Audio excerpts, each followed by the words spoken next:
Quando você ouve falar sobre a Espanha, eu tenho certeza que a primeira imagem que deve vir na sua cabeça é touro, flamenco, castanholas. E tudo bem, porque de fato esses são grandes símbolos da Espanha, principalmente internacionalmente falando, né? O que chega para nós aqui no Brasil. Mas a Espanha não é só isso. Na verdade, a gente está falando de um país muito grande, com uma riqueza cultural vastíssima e inclusive com outras denominações e formas culturais internas que não são tão conhecidas assim. E hoje aqui nesse vídeo eu quero te convidar a conhecer a cultura de uma região que ficou famosa por um tal caminho que muitas pessoas vêm fazendo agora, o chamado Caminho de Santiago de Compostela, o Caminho de Santiago, mas que também tem uma riqueza cultural que vale a pena a gente conhecer. Então, bora lá conhecer um pouco mais sobre isso. Vamos!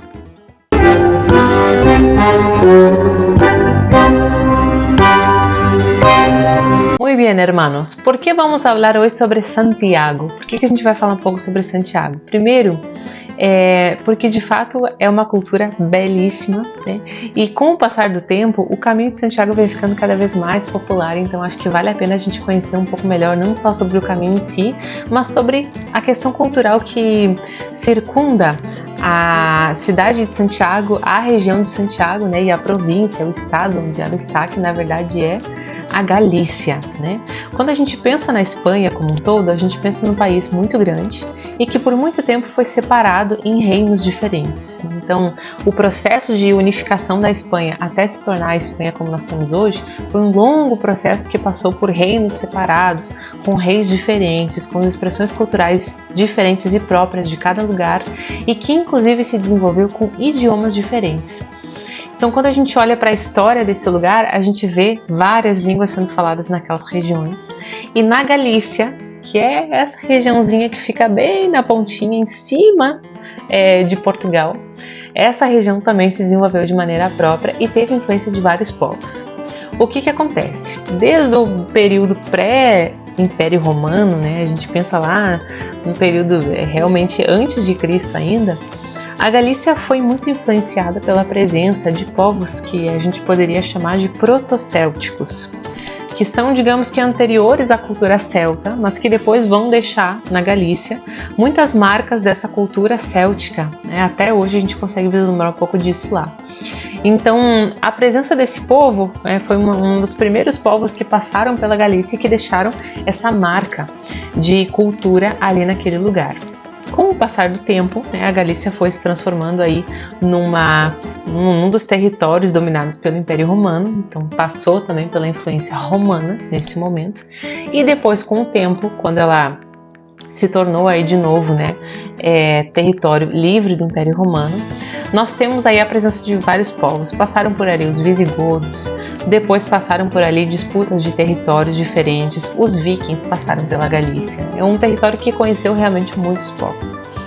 E que depois de algum tempo acabou se incorporando ao reino de Castela, ou a gente chamaria de reino de Castilla, e aí depois sim vai formar parte da Espanha como nós conhecemos hoje. Mas o que isso quer dizer? Todo esse processo de união de povos que passou por esse território acabou emprestando, acabou dando para a região da Galícia, para os galegos, características culturais muito únicas. Quais são elas? Nós temos primeiro o idioma, porque na Galícia o idioma mais falado aí culturalmente é o espanhol, obviamente, o castelhano, mas também é o galego, o gallego. E esse idioma próprio, o galego, ele é um idioma que acaba misturando muitos elementos do português, do espanhol e, inclusive, algumas palavras de origem celta. Isso é realmente uma herança, dessa vivência. Então, o latim que esteve ali através do Império Romano, vai se desenvolvendo e aí nós vamos ter a formação das línguas, vamos ter o português, o espanhol, as línguas chamadas românicas e vamos ter o desenvolvimento do galego, que é esse idioma que é como se fosse assim, me perdoem a licença poética, um entremeio assim entre o português e o espanhol. Então, quando nós brasileiros escutamos galego, é sempre uma experiência muito interessante, porque é como se nós estivéssemos escutando um idioma pré-língua portuguesa, digamos assim, como se a gente estivesse escutando um idioma que ele ficou no meio do caminho, assim, ele tem muitos elementos do espanhol, mas também tem muitos elementos do português, e toda essa mistura vai gerar esse idioma que é fascinante, que é o idioma galego, que é inclusive um dos idiomas oficiais da Galícia.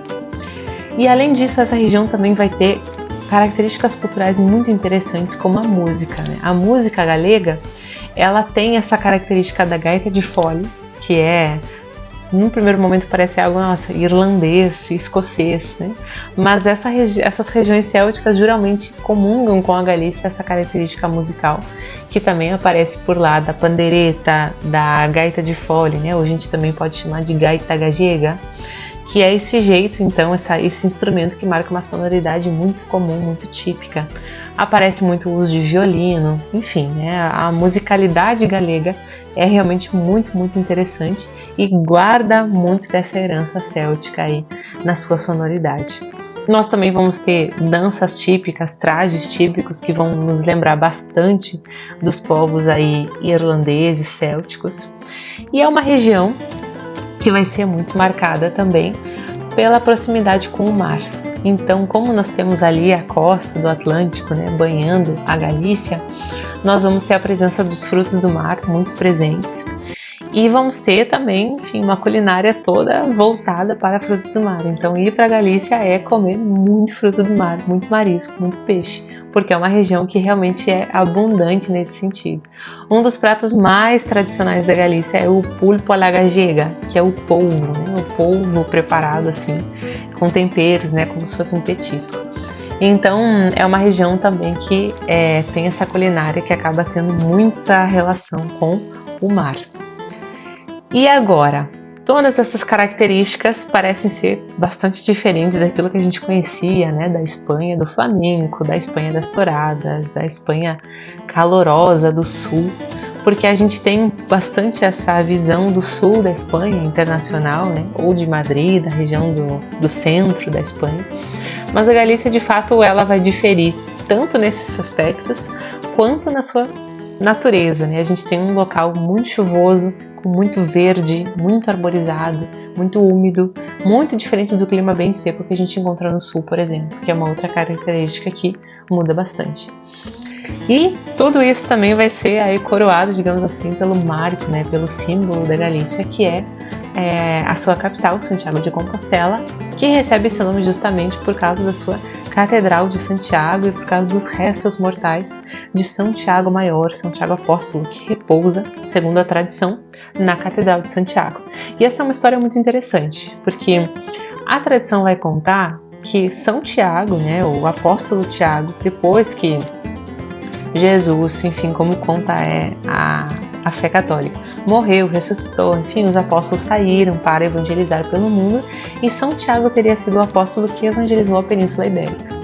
Então, os relatos da tradição vão dizer que realmente aí pelo ano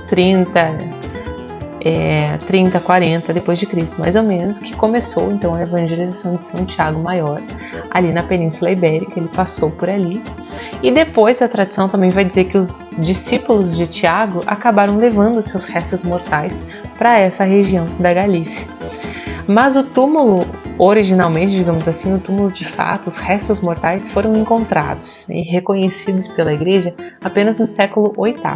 Então foi só no século VIII depois de Cristo, na Idade Média, que foram encontrados esses restos mortais e começou a veneração por São Tiago Maior ali na região da Galícia. E então, quando foi descoberto isso, aí começou uma grande devoção popular em toda a Europa por causa de São Tiago. Começaram a erigir ali a catedral, que hoje é a Catedral de Santiago de Compostela, e inclusive a cidade ganhou esse nome, né, esse Campus Stele, justamente pela tradição que conta que o túmulo, os restos mortais de Santiago foram descobertos por causa de uma estrela que mostrou o lugar onde estava ali apontado, e é por isso que a gente também diz que Compostela é o campo de estrela, né, o campo da estrela. E, enfim, o lar de São Tiago. E o que acontece? Nessa época, quando descobriram, né, e começaram a veneração às relíquias, aos restos mortais de São Tiago Maior, isso gerou uma comoção na Europa muito grande. E um dos fatores que mais provocou isso foi o apoio e o reconhecimento do imperador Carlos Magno, que reconheceu os restos de Santiago ali, incentivou a peregrinação, e foi ali que começou a grande tradição do caminho de Santiago de Compostela, que é uma peregrinação que se faz, né, normalmente saindo de algum dos países limítrofes ali da Espanha, ou Portugal, ou França, ou do sul da Espanha, né? A gente tem várias formas de fazer o caminho, mas começou essa tradição de sair e fazer esse trajeto a pé até chegar na veneração aí dos restos mortais, né, do túmulo de Santiago.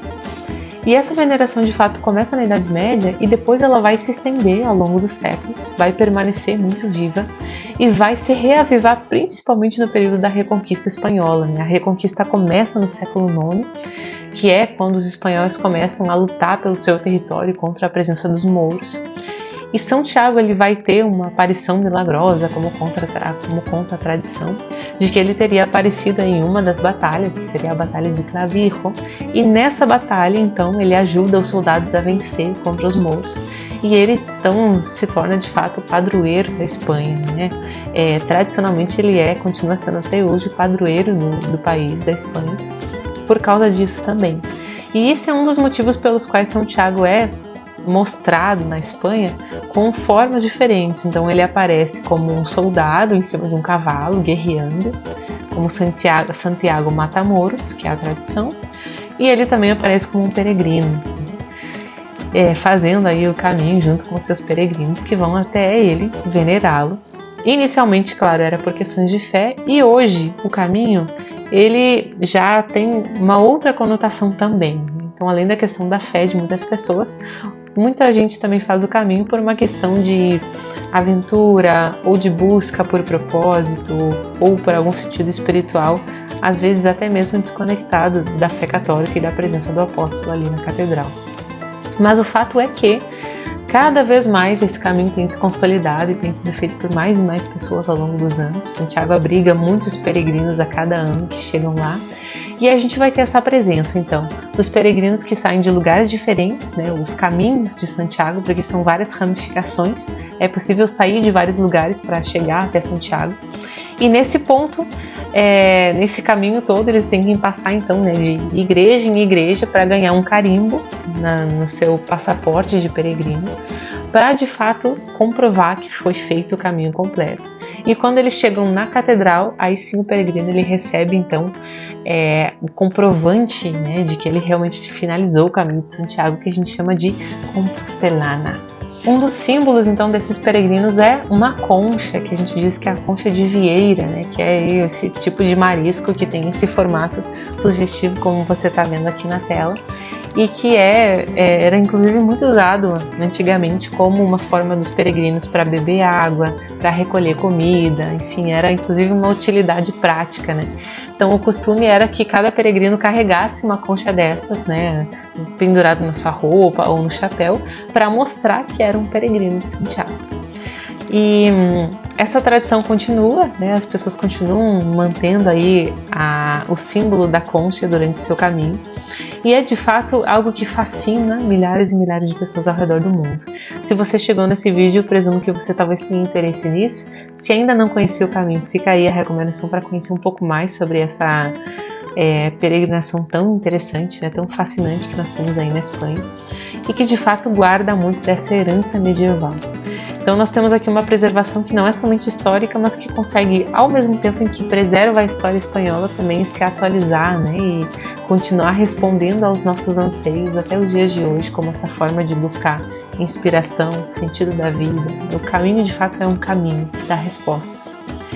E isso é uma das marcas, então, né, um dos corações aí da cultura galega de Santiago de Compostela. Bem, espero que você tenha gostado de conhecer um pouco mais sobre a cultura espanhola.